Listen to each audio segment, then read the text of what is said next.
ఏంటి video open చేయగానే food తింటూ వీడియో పెట్టిందేందా అనుకుంటున్నారా? ఏం లేదు ఫ్రెండ్స్, హాస్టల్ ఫుడ్ తిని టేస్ట్ బడ్స్ చచ్చిపోయినాయి. సో అందుకనే ఏదో ఒకటి తినాలనిపించింది. సరే బయట తిందాం కదా అనుకుంటేనేమో డబ్బులు కావాలి. అన్నన్ని పైసలు పెట్టి వాడిచ్చే ఒకటి ముక్క 2 ముక్కల కోసం ఏం తింటామని చెప్పేసి ఇంట్లో బ్రెడ్ కనిపించగానే బ్రెడ్ శాండ్విచ్ చేసేసుకున్నా. సో ఇంట్లో చూసేయండి.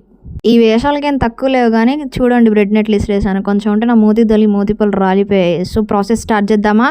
శాండ్విచ్కి కావాల్సిన పదార్థాలు: ఆనియన్స్, లెమన్, టొమాటో, క్యాప్సికమ్, నెయ్యి, tomato sauce, mayonnaise and cheese. అన్నిటిని ఒక లుక్ వేసేయండి. ఇప్పుడు పెనం పెట్టుకోండి, నెయ్యి అండ్ కొంచెం ఆయిల్ యాడ్ చేసేసుకోండి. మంచిగా మనకు కావాల్సిన ఇంగ్రీడియంట్స్ అన్నీ వేసేసుకోండి. ఎక్కువ డీప్ ఫ్రై చేయొద్దు, జస్ట్ సాల్ట్ చేసుకోవాలంతే. ఇప్పుడు దీంట్లో సాల్ట్, లైట్ కారం అండ్ లైట్గా పెప్పర్ పౌడర్ అండ్ మసాలా, ఇవన్నీ నాకు కావాలి కాబట్టి నేను వేసుకున్నా. మీకు కావాలంటే వేసుకోండి, లేదంటే జస్ట్ పైన టోస్ట్ చేసుకుంటే చాలు. ఇప్పుడు నెయ్యిలో బ్రెడ్ని టోస్ట్ చేసుకోండి. డీప్ ఫ్రై చేసుకోవద్దు, జస్ట్ గోల్డెన్ బ్రౌన్ కలర్ వచ్చేలాగా టోస్ట్ చేసుకోండి. 2 సైడ్స్ టోస్ట్ చేసుకున్న తర్వాత ఇప్పుడు మెయిన్ ఇంగ్రీడియంట్ వస్తుంది, చీజ్. సో మెయిన్ హైలైట్ ఏంటంటే ఈ రెసిపీకి చీజే.